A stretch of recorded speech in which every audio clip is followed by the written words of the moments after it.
Abrimos nuestras Biblias en los Salmos, capítulo 51, por favor. Al músico principal, Salmo de David, cuando después que se llegó a Betsabé, vino a él Natán, el profeta. Ten piedad de mí, oh Dios, conforme a tu misericordia. Conforme a la multitud de tus piedades, borra mis rebeliones. Lávame más y más de mi maldad y límpiame de mi pecado, porque yo reconozco mis rebeliones. Mi pecado está siempre delante de ti. Contra ti solo he pecado y he hecho lo malo delante de tus ojos, para que seas reconocido justo en tu palabra y tenido por puro en tu juicio. Y aquí, en maldad he sido formado y en pecado me concibió mi madre. Y aquí tú amas la verdad en lo íntimo y en lo secreto me has hecho comprender sabiduría. Purifícame con hisopo y seré limpio.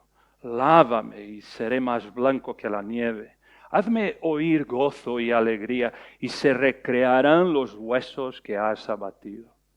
Esconde tu rostro de mis pecados y borra todas mis maldades.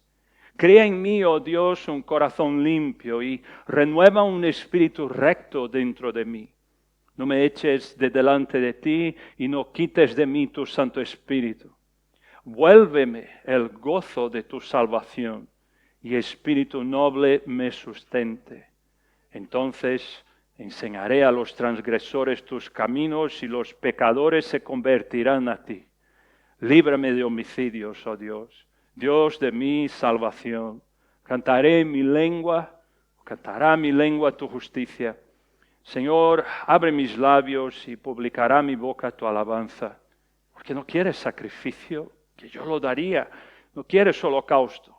Los sacrificios de Dios son el espíritu quebrantado, al corazón contrito y humillado no despreciarás tú, oh Dios.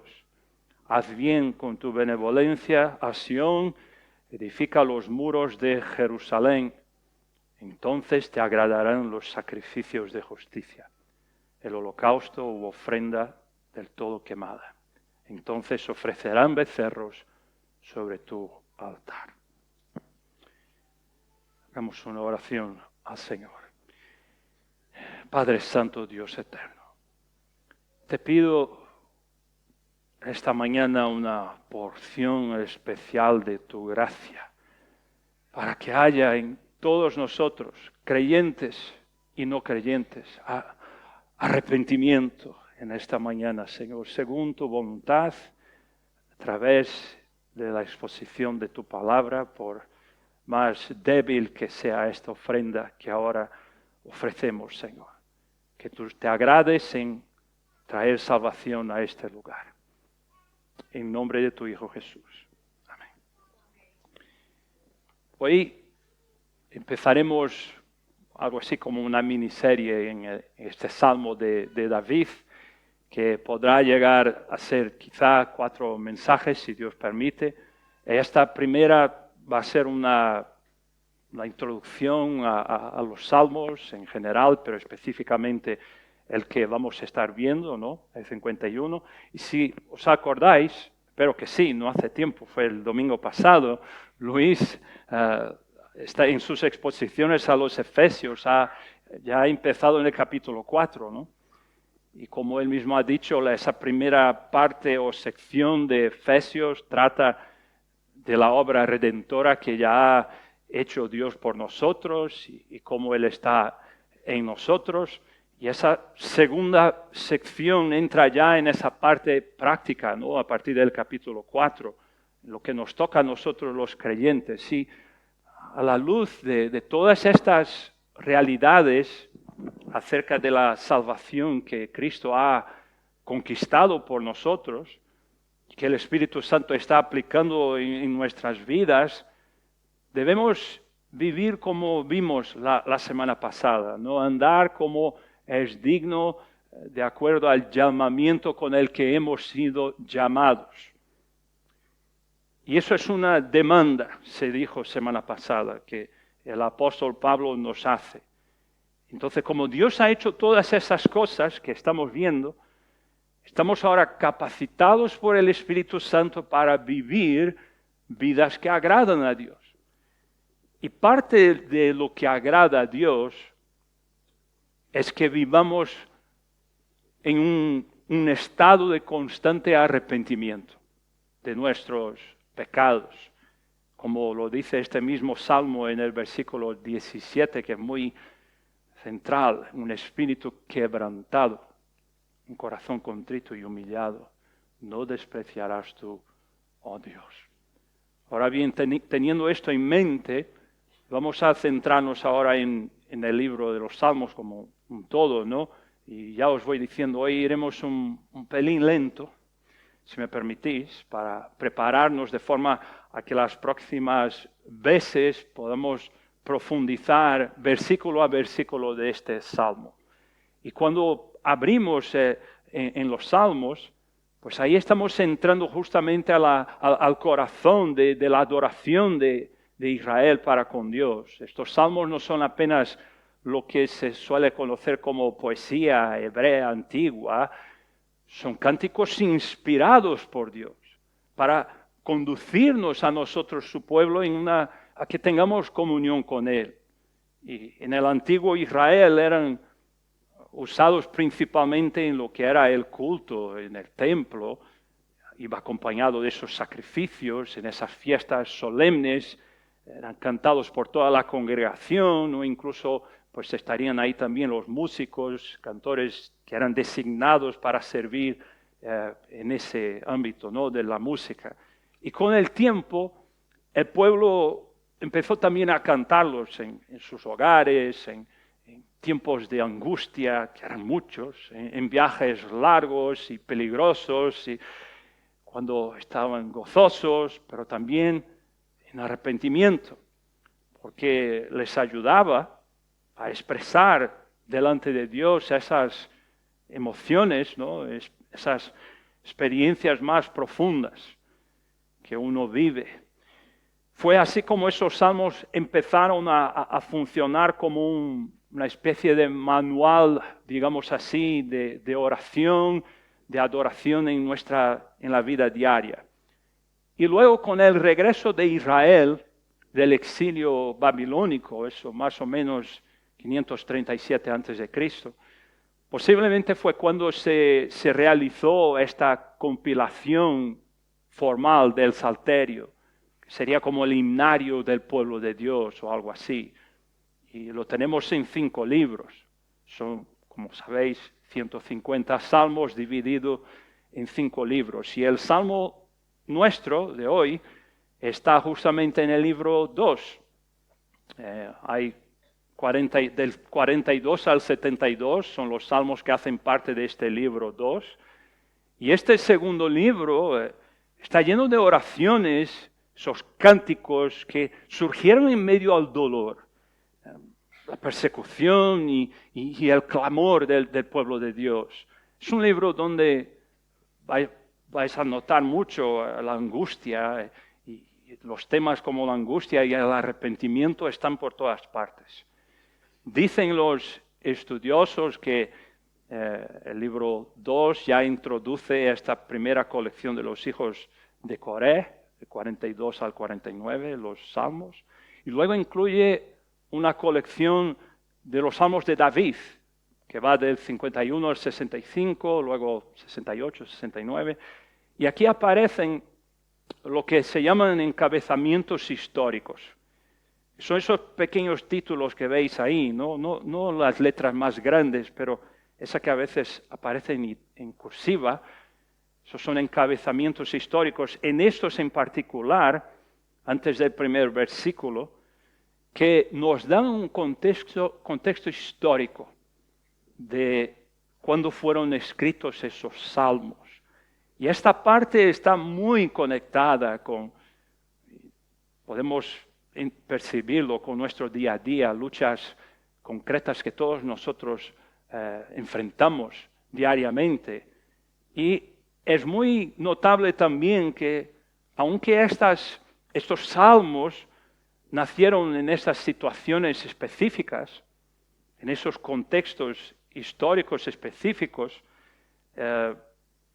ellos no van a tener en sí, en el Salmo, no van a tener esos detalles históricos, no va a estar ahí especificado lo que sucedió, justamente quizá para que pudieran ser utilizados en cualquier era, en cualquier época, incluso a lo largo de los siglos, llegando hasta nosotros y hasta cuando el Señor vuelva. Si, por ejemplo, te pones a leer con calma todo el Salmo, tú vas a ver que no está explícito ahí qué pecados están confesando. Lo está confesando David, porque nos dice el título ¿no? Pero la forma en que fue escrita era para que cualquier creyente, cualquiera de nosotros pudiera hacerlo nuestro, en cualquier época en que uno pueda estar viviendo. Y hay varios tipos de salmos, ¿no? Están aquellos de alabanza, más alegres, de adoración, de gratitud, de regocijo. Están aquellos luego que piden libramiento. Y hay salmos como este, que podría decirse que es de lamentación, es de llanto, es de profunda tristeza y de arrepentimiento sincero. Por tanto, ese es el tema principal de este salmo. ¿Cómo debe de ser o cómo es el arrepentimiento verdadero de un creyente? De hecho, el arrepentimiento es uno de los mensajes principales de la Biblia. A lo largo de toda la Biblia hay un constante llamado de Dios y aquellos a quienes Él usa para que llamen al pueblo a que se arrepienta, a que vuelvan a Él, a que se conviertan. Los profetas una y otra vez dirán al pueblo, volveos al Señor. Por ejemplo, Isaías, vuélvase a Yahvé, en Isaías capítulo 55, 6 al 7. Vuélvanse a Él que tendrá misericordia. Ezequiel dirá en capítulo 18, convertíos y viviréis. Joel dirá, rasgad vuestro corazón y no vuestros vestidos. Llegamos al Nuevo Testamento y el mensaje sigue siendo el mismo. Aún después de esos 400 años de silencio de parte de Dios, por decirlo así, aparece el primer profeta, aquel que prepara el camino del Mesías, y la primera cosa que va a decir es, en Mateo, si lo ves, arrepentíos. Lo primero que hace Jesús, o la primera palabra que dice en su ministerio público, si leemos en Marcos, será también arrepentíos. Creed en el Evangelio. Quiere decir el día de Pentecostés, están ahí esa gente, ¿no? Compungidos de corazón, porque se dan cuenta, hemos matado al Mesías. ¿Qué vamos a hacer?, preguntan ellos. ¿Qué haremos? Estamos perdidos. Pedro les dice, arrepentíos. Ese es uno de los mensajes centrales de la Biblia, hasta el mismo final de Apocalipsis. Volveos al Señor y vivid. Y a veces, por miedo, o por lo que sea, queremos suavizar ese mensaje. Quizá como para no ofender a los incrédulos, o para ponérselo más fácil, o yo que sé por qué. Pero cualquier motivo que uno tenga para hacer eso, no es bíblico. Es contra el mensaje bíblico. De hecho, el mensaje de arrepentimiento para el incrédulo sí que debería de ofenderle.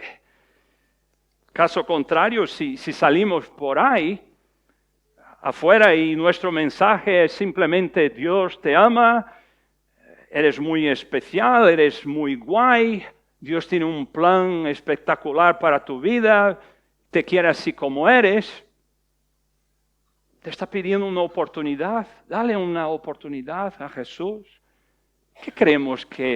¿Cómo creemos que va a reaccionar esa persona? ¿No? Uy, gracias, que me ama Dios, que soy especial. Qué bien, entonces mejor me quedo como estoy. Ya no hace falta nada.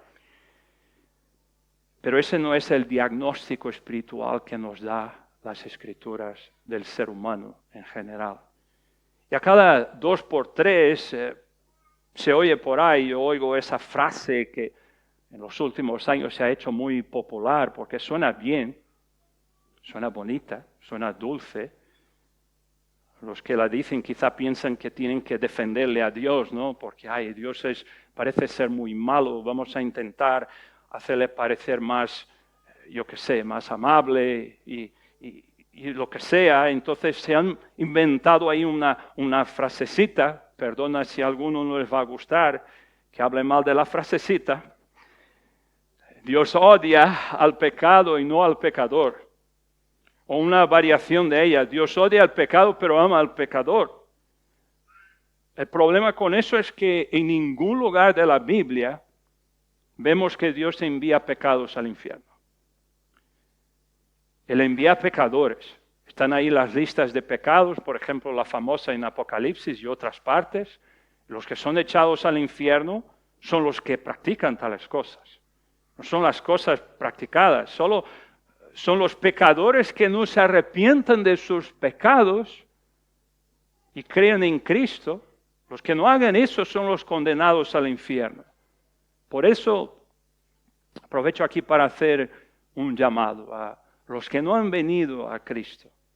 Tú que no has venido a Él como Señor y Salvador aún, es mi deber decirte esta mañana esa pésima noticia, que estás bajo condenación. Necesitas venir a Cristo en arrepentimiento, humillado. Debes depositar toda tu esperanza en su persona, en su obra, para que recibas el perdón de pecados y seas salvo. De lo contrario, seguirás en este mundo sin esperanza y sin Dios. Ahora, para nosotros los creyentes, este salmo es para nosotros.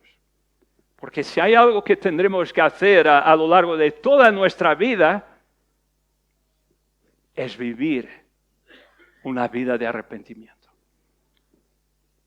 Celebramos la otra semana la Reforma Protestante, ¿no? Y se habla mucho de esas 95 tesis de Lutero. Pues yo no me las sé de memoria, no sé si alguien aquí sabrá, pero aunque no sepamos todas de memoria o quizá ninguna, quizá sería bueno que supiéramos la primera. La primera de esas tesis nos dice Lutero, cuando nuestro Señor y Maestro Jesucristo, Él declaró arrepentíos, su intención era que toda la vida de sus creyentes fuera de constante arrepentimiento. ¿Y por qué es así?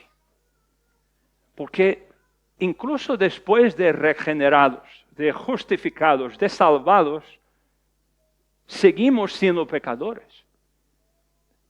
Mientras vivamos en este mundo, seguimos siendo propensos a las tentaciones de Satanás. Pero el hecho de que estés en Cristo es la certeza de que cuando vengas a Él en arrepentimiento, confesando tus pecados, el perdón ya está garantizado por lo que ya ha hecho Cristo en la cruz. Así que si quieres sentir lo que es estar arrepentido, medita en este salmo. Si quieres saber cómo piensa una persona arrepentida, ponte a leer este salmo. Si quieres saber lo que hace una persona arrepentida, vive en este salmo. Es en este estado de arrepentimiento sincero que debemos de permanecer. Veamos entonces qué ocurrió en la vida de David que motivó la composición de ese salmo. La Biblia no lo esconde. La intención de Dios nunca fue, cualquiera que lee la Biblia se da cuenta muy rápidamente, Dios nunca quiso hacerle parecer al mundo que los creyentes somos fuertes, que somos autosuficientes, que somos unos héroes espirituales, sino todo lo contrario. Toda la Escritura vemos que el propósito de Dios en parte es mostrarnos tal y como somos. Somos unos grandes y miserables pecadores que dependemos, vivimos únicamente por la fe en ese Dios que es infinitamente grande y cuya gracia y misericordia son más abundantes que todos nuestros pecados juntos. Y es Él, no nosotros, quien nos sostiene, que nos perdona. y que sigue obrando en nuestras vidas. De forma que de principio al fin toda la gloria es suya. Y es posible que aunque David originalmente cuando lo compusiera, no hubiera firmado con su nombre, luego viniera Dios e inspirar a los que sí compilaron los salmos a que pusieran ese título ahí, con esas letritas ahí como hemos visto, para que quedara eternamente registrado ese contexto que Dios usó para traer a la existencia ese salmo. Y el contexto es de los pecados infames de David. Por lo tanto, volvamos a leer ese título histórico. Al músico principal. Salmo de David.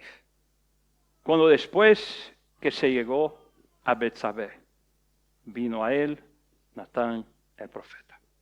Bueno, aquí ya queda claro, el autor es David. ¿Quién es David? Es de aquellas personas de la Biblia que oímos bastante en las iglesias, ¿no? Uno de los nombres más conocidos en la Biblia. Al mismo Señor Jesús se le conoce como el hijo de David. En el Antiguo Testamento, pues el mayor de los reyes que tuvo Israel, un gran rey. Bajo su reinado Israel prosperó, el reino fue consolidado. Muchos de los peores enemigos de Israel fueron subyugados bajo su reinado. Era un guerrero destemido. Cuando hablamos de David ya pensamos, ¿no?, cómo derrotó a Goliat. Incluso el estudio que tenemos los jueves, y estamos en 1 Samuel, estamos justo en esa parte cuando Dios le manda a Samuel a que unja a David como rey en lugar de Saúl. Y ya hemos leído cómo David es conocido como un hombre según el corazón de Dios. Además, poeta, músico, vamos, ¿qué no hacía David? ¿No? Muchas más habilidades que una persona común y corriente. Se caracterizaba por su liderazgo, sus logros, sus victorias. Un hombre claramente a quien Dios amaba. Y podemos leer, como lo haremos los jueves, con el estudio que lleva Luis, y vamos a ver cosas maravillosas que hizo David. Incluso parece hasta comparándolo un poco con lo que estamos hablando de Saúl. Saúl era un malvado perverso, ¿no? Y David era un buena gente, muy, muy bueno, y por eso Dios lo escogió. Pero, como dice Primera de Reyes, hay una frasecita acerca de la vida de David, capítulo 15, en el 5 dice: David había hecho lo recto ante los ojos de Yahvé, y de ninguna cosa que le mandase se había apartado en todos los días de su vida, salvo en lo tocante a Urías Eteo.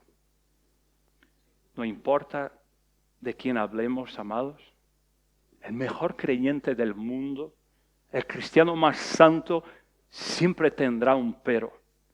Al hablar de David, aun cuando tengamos esa lista larga de cosas positivas, buenas, que trajeron gloria a Dios, y podemos ver que él era un creyente de verdad, no hay duda en cuanto a eso, pero ha quedado esa marca en su vida. De hecho, es uno de los que más ofensas cometió contra la ley de Dios en la Biblia, si te lo pones a meditar. Porque cometió pecados tan terribles que no creo que podamos entender completamente lo horrendos que son.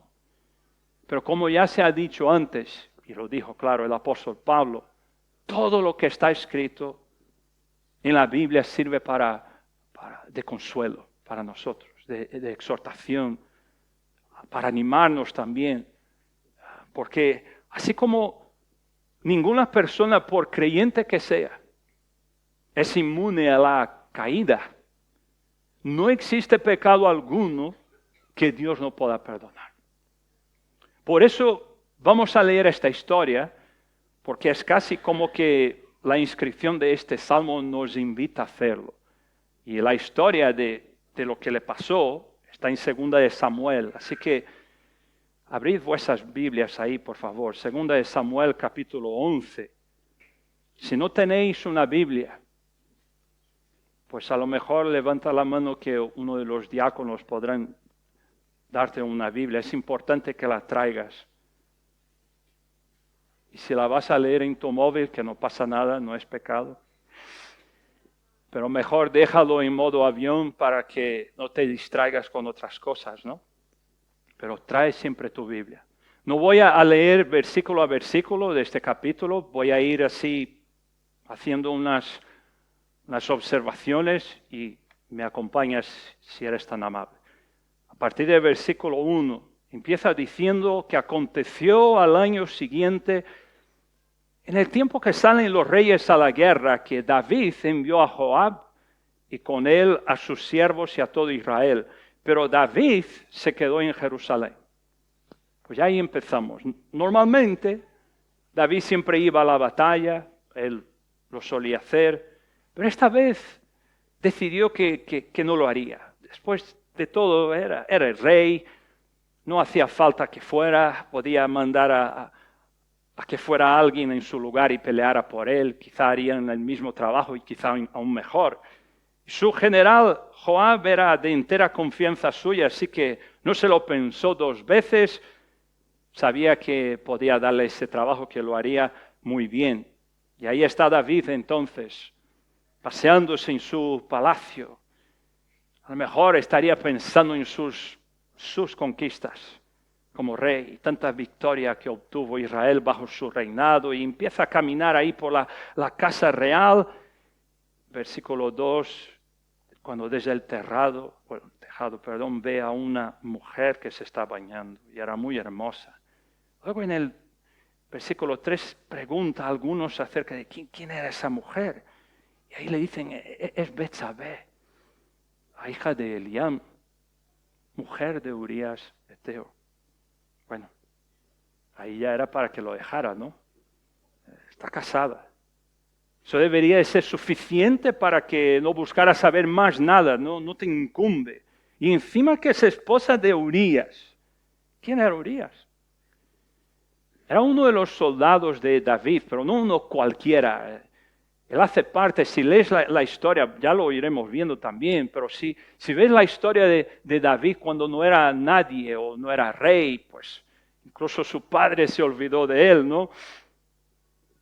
La Biblia muestra que empezaron a juntarse unos hombres que veían en él el futuro rey, y había unos hombres, unos 37, que la Biblia los describe como siendo muy fieles a David, muy cercanos a él. Lo vemos en 2 de Samuel 23, 39, en 1 de Crónicas 11, por ejemplo, aparece esta lista de valientes, incluye a Urías. Ese versículo incluso dice, estos son los principales de los valientes que David tuvo y los que le ayudaron en su reino con todo Israel para hacerle rey sobre Israel conforme a la palabra de Yahvé. Estos eran leales. Antes que él fuera rey, antes que David fuera el rey David, cuando vivía huyendo, escondiéndose de Saúl, estos hombres, que incluía a Urías, estaban con él para lo que fuera. Leales hasta la muerte, siervos fieles. Pero esto parece darle igual. Le mira a Betsabé y el hecho de que él mismo se ha casado tampoco parece importar. Él ya sabe que ella es casada, pero le da igual también. Incluso el hecho de que sea casada con Urías no parece tampoco tener mucha importancia, así que hace lo que quiera. Y vemos ahí en el versículo 4, todo ocurre muy rápido, David envía mensajeros, dice la Biblia que David la tomó a Betsabé, vino a él, ella vino a él y él durmió con ella y luego ella se volvió a su casa. Y me detengo aquí un poco. Esta parte me deja desconcertado porque analizando el contexto, el lenguaje que has usado aquí para describir lo que ocurrió, me parece que David incluso la haya violado. Yo sé que es muy fuerte decir eso. Y hay teólogos en los dos lados de esta cuestión y estoy abierto a ser corregido aquí. Y si estoy equivocado aún hoy lo seré, pero todo aquí me da a entender que eso fue lo que pasó. Imagínate, eres el rey de una nación y envías soldados a por una mujer a que vayan por ti y te traigan ante él, ¿qué puedes hacer? No te das cuenta, qué fue lo que pasó en la habitación real y bueno, lo dejo ahí. En el versículo 5, unos meses después, Betsabé manda mensaje diciéndole a David, estoy embarazada. ¿Y ahora qué? Habrá pensado David, ¿cómo podré deshacerme de ese problema en que me he metido? Pronto ya no se pondrá a esconder, ¿no? Ya lo sé. Ahí vemos entonces en versículos 6 al 7, él lo que hace es enviarle un mensaje a su general Joab, acordaros, está allí en batalla, ¿no? Que envíe Urías de regreso a Jerusalén. El plan es que cuando venga Urías, le diré que descanse, que se vaya a casa y que se eche unos días de vacaciones, ¿no? Esperemos que terminará acostándose con su mujer y así pues tendré la coartada perfecta para justificar ese embarazo. Y él entonces le envía a casa y también a Urías y también envía unos regalos ahí de la mesa real. Disfrútalo, versículo 8. Y en el versículo 9, ¿qué hizo Urías? Este hombre era tan leal, era para hacerse una película de él, ¿no? Un hombre de honor, como esos títulos de películas, hombres de valor, hombres de honor.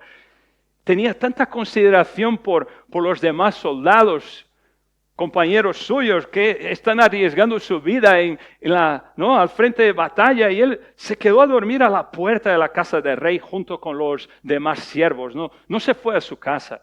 Y se lo hacen saber a David y llama a pedir explicaciones. Y ahí vemos en el versículo 10, ¿no? ¿Cómo así? ¿No has ido a tu casa? Y Urías da esa explicación que yo cómo voy a ir a disfrutar, a comer, a descansar, sabiendo que mis compañeros están muriéndose ahí al frente de batalla. ¿Qué voy a estar yo descansando? Mira la lealtad de este hombre. Y en el versículo 11 nos damos cuenta que las cosas están empeorando para David, ¿no? Y se le ocurre una idea brillante, por no decir maligna. Él va, versículo 13, da un banquete, le invita a comer y beber hasta que le emborracha, para que se embriague. Y le manda a casa, vete a casa, acuéstate. Pero Urías, en ese momento, incluso borracho, tiene más honradez que David. Se queda a dormir con los demás siervos. No se va a su casa. Nada está funcionando. Así que al día siguiente, y eso lo vemos en los versículos 14 al 15, David le escribe una carta al general Joab y le dice que ponga a Urías al frente de la batalla más reñida que haya, en la parte más peligrosa, y que luego lo abandonen allí para que muera en manos de los enemigos. Y le da una carta sellada a Urías para que se la entregue al general. Urías no iba a abrir esa carta, leal como es, pero estaba llevando la sentencia de muerte suya. Del 16 al 17 fue justo lo que pasó.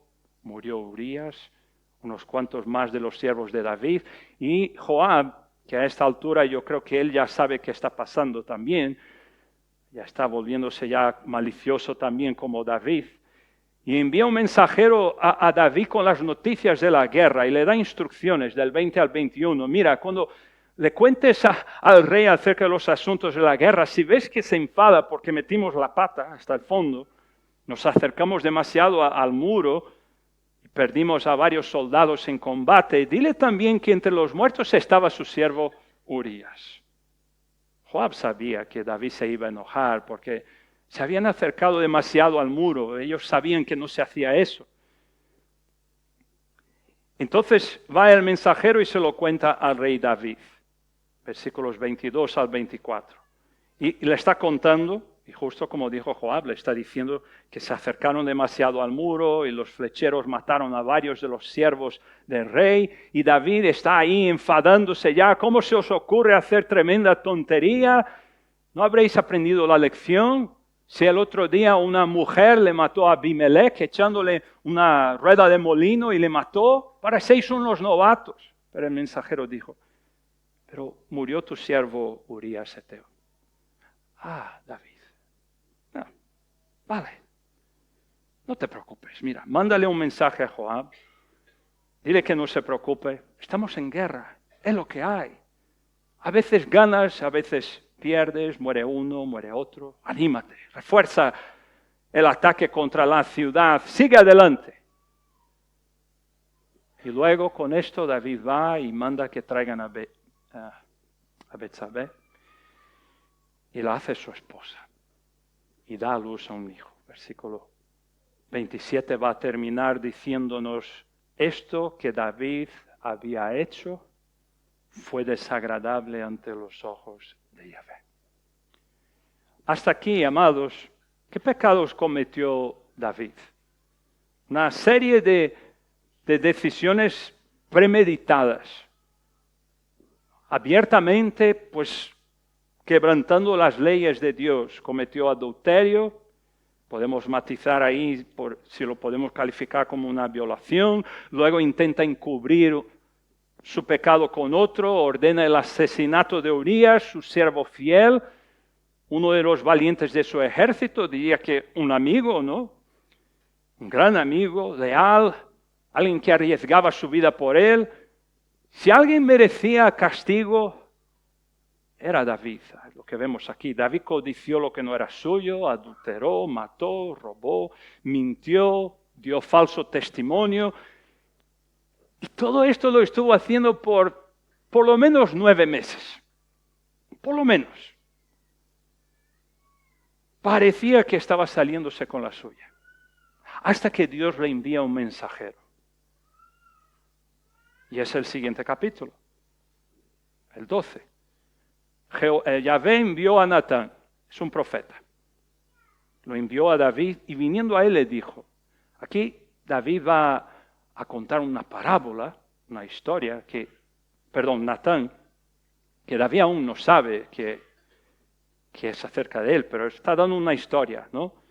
Había 2 hombres en una ciudad, el uno rico, el otro pobre. Versículo 2, el rico tenía numerosas ovejas y vacas, pero el pobre no tenía más que una sola corderita que él había comprado y criado, que había crecido con él y con sus hijos juntamente, comiendo de su bocado. La tenía como una hija. Fácil de entender hasta aquí, ¿no? Tenemos a 2 hombres, uno era súper rico, tenía de todo, no le hacía falta nada, y el otro era pobre, apenas tenía una corderita. Pero la quería un montón, la amaba, más que un animalito, era como una hija suya.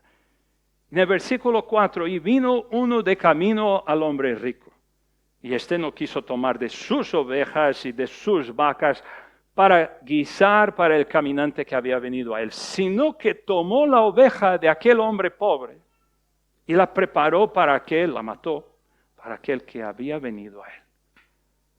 Pues aquí está la parábola. El hombre rico lo tenía todo, no tenía falta de nada. Va y le roba al pobre la única corderita que tenía y que amaba y la mata. ¿Cómo responde David? Versículo 5. Se encendió el furor de David en gran manera contra aquel hombre y dijo a Natán, vive Yahvé, está haciendo un juramento, que el que tal hizo es digno de muerte. Y debe pagar la cordera con 4 tantos, porque hizo tal cosa y no tuvo misericordia. Vaya, David oye esta historia y se siente horrorizado. No le entra en la cabeza tamaña maldad, como un hombre así tan rico, no tiene necesidad de nada, va y le roba a su prójimo que es pobre, le mata su corderita, cuando ni siquiera lo necesitaba. Se enfurece un montón, porque a este hombre rico le importó un bledo el hombre pobre. No le tuvo compasión ni a la corderita, ni al dueño de la corderita, ni a su familia, sino que simplemente por fuerza, lo único que le importaba era satisfacer su propia voluntad. Y claro, David se conocía sus leyes del Antiguo Testamento. Él le dice a Naamán, tal hombre tiene que devolver 4 veces lo que ha robado. Es lo que tiene que hacer según las leyes. Pero él va aún más, está tan airado que él dice, ese hombre rico, pues lo que hay que hacer es que hay que matarle. Hay que ejecutarle, tiene que morirse. Esto es demasiada maldad. Y versículo 7, dijo Natán a David, y aquí tenemos otro de esos ejemplos de disciplina en medio del pueblo de Dios. Tú eres aquel hombre. Así ha dicho Jehová, Dios de Israel, yo te ungí por rey sobre Israel y te libré de la mano de Saúl. Y te di la casa de tu Señor y las mujeres de tu Señor en tu seno. Además, te di la casa de Israel y de Judá. Y si esto fuera poco, te habría añadido mucho más.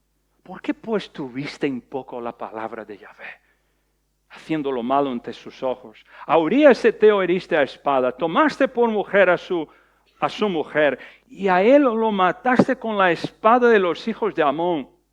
Por lo tanto, por lo cual ahora no se apartará jamás de tu casa la espada, por cuanto me menospreciaste y tomaste la mujer de Urías heteo para que fuese tu mujer. Así ha dicho Yahvé, y aquí yo haré levantar el mal sobre ti de tu misma casa, y tomaré tus mujeres delante de tus ojos, se las daré a tu prójimo, el cual yacerá con tus mujeres a la vista del sol, que tú lo hiciste en secreto.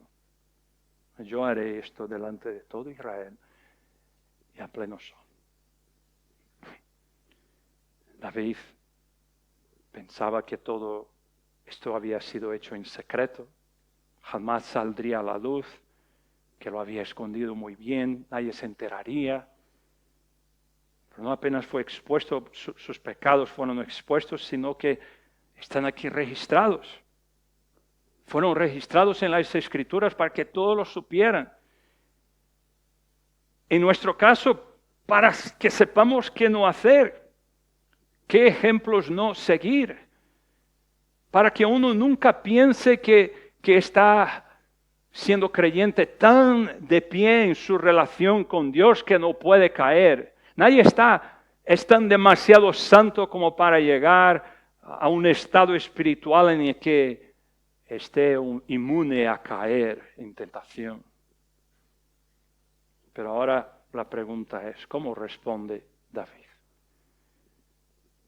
Vamos a profundizar en esto la próxima vez, porque lo vamos a ver en el Salmo con más afinco, ¿no? Pero trayéndola a nosotros mismos ahora. ¿Cómo reaccionamos cuando pecamos?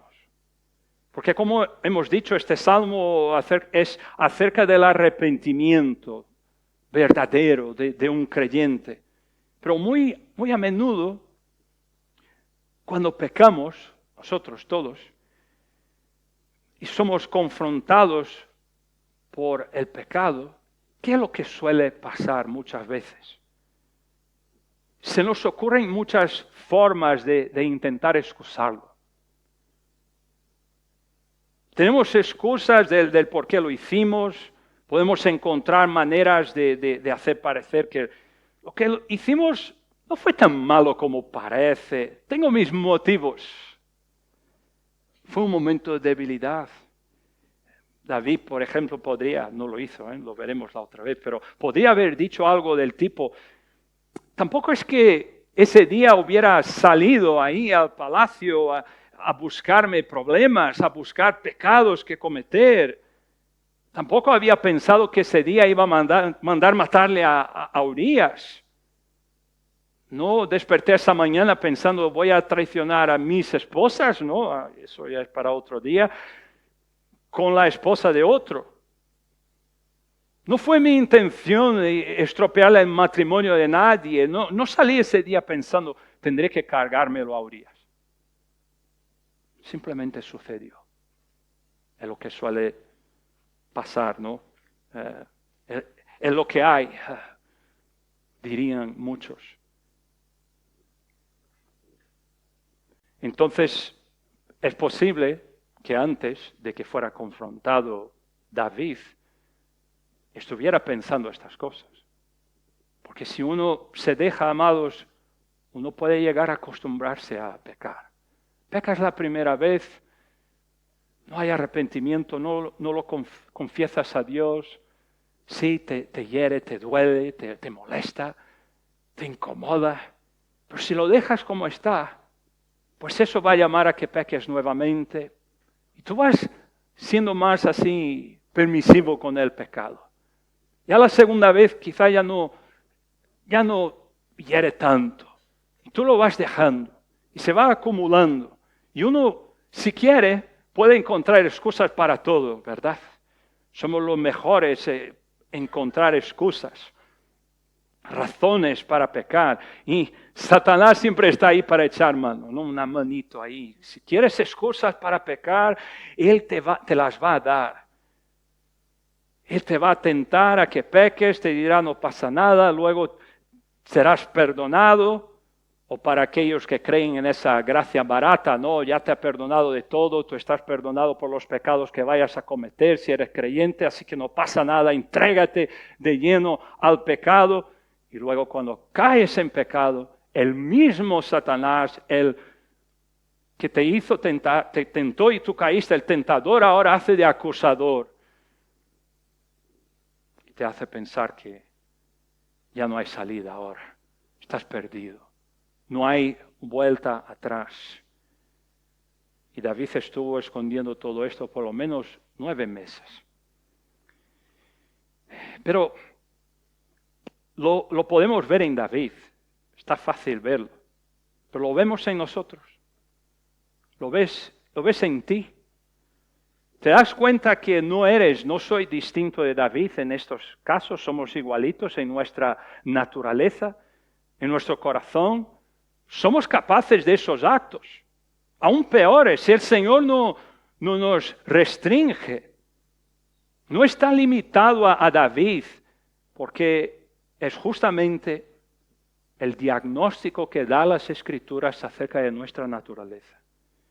Y si al estar todos aquí congregados en esta mañana, de alguna forma, ya hemos hablado de eso, Luis ya ha hablado de eso en estudios con los hombres también y los jueves. Y es verdad, si nuestros pensamientos más profundos, los que están ahí guardados, que los tenemos ahí aprisionados y no queremos que nadie sepa, si en vez de los himnos que cantamos aquí o los versículos que son puestos en la pantalla, si esos pensamientos fueran proyectados ahí acerca de cada uno de nosotros aquí en este lugar, lo primero que querríamos hacer es huir. Jamás querríamos mirarnos la cara los unos de los otros de tamaña vergüenza. No sabríamos dónde enterrarnos de tanta culpa, porque vieran lo malo que eres y que soy. De hecho, en el Salmo 51, puede que el versículo 9 tenga algo de eso ahí. Esconde tu rostro de mis pecados. No me veas así, Señor. Pero si sentiríamos vergüenza de los demás, como acabamos de decir, que son pecadores como nosotros, ¿cuánto más debería de avergonzarnos, siendo que aunque no hayamos sido confrontados con nuestros pecados, el Señor nos ve desnudos, como somos. Está delante de Él. Entonces, ¿cómo reaccionarás esta mañana ante ese pecado que hay en tu vida? Cuando el Espíritu usó a Natán para que confrontara a David con su pecado, y cuando lo hace hoy por medio, también el Espíritu Santo viene y te convence de tu pecado, Él no lo hace para destruirte. Él no es como Satanás, que a la vez, como dijimos, te tienta para que caigas en tentación y luego te lo eche en cara, te seduce con sus ofertas pecaminosas y luego te condena. Viene a acusarte, te dice que estás perdido, que no hay salida. No, el Espíritu Santo, Él te muestra tu pecado porque te quiere sanar. Y te quiere restaurar. Él quiere que te arrepientas. Natán lo confrontó a David, no era para destruirlo, no era para que se desesperara y fuera por ahí y se quitara la vida, sino para traerlo de regreso al Señor. Y así hace el Espíritu Santo. Él nos muestra nuestra culpa justamente para llevarnos de regreso a la cruz, porque allí fue vencido ese pecado o cualquier pecado. El perdón está garantizado. Por eso, esta mañana, si el Señor te está mostrando tu pecado, no huyas, no des excusas, no intentes decir, sí, yo pequé, pero esto, pero lo otro. Ven a Cristo. Porque como nos dice en Primera de Juan, capítulo 1, versículo 9, si confesamos nuestros pecados, Él es fiel y justo. Tú no lo serás, pero Él es fiel y justo para perdonar nuestros pecados, para limpiarnos de toda maldad. El mismo Dios que perdonó a David, por medio de la sangre de Él mismo, de Cristo, que sería derramada 1000 años después, es también el que hoy está extendiendo esa gracia hacia ti por ese mismo sacrificio que fue hecho 2000 años atrás en el Calvario. Y cuando tú te arrepientes y pones tu confianza en Cristo, Él no solo borra tu culpa y te restaura, Él te limpia. Y como veremos en este salmo, Él te devuelve el gozo de la salvación. Amén.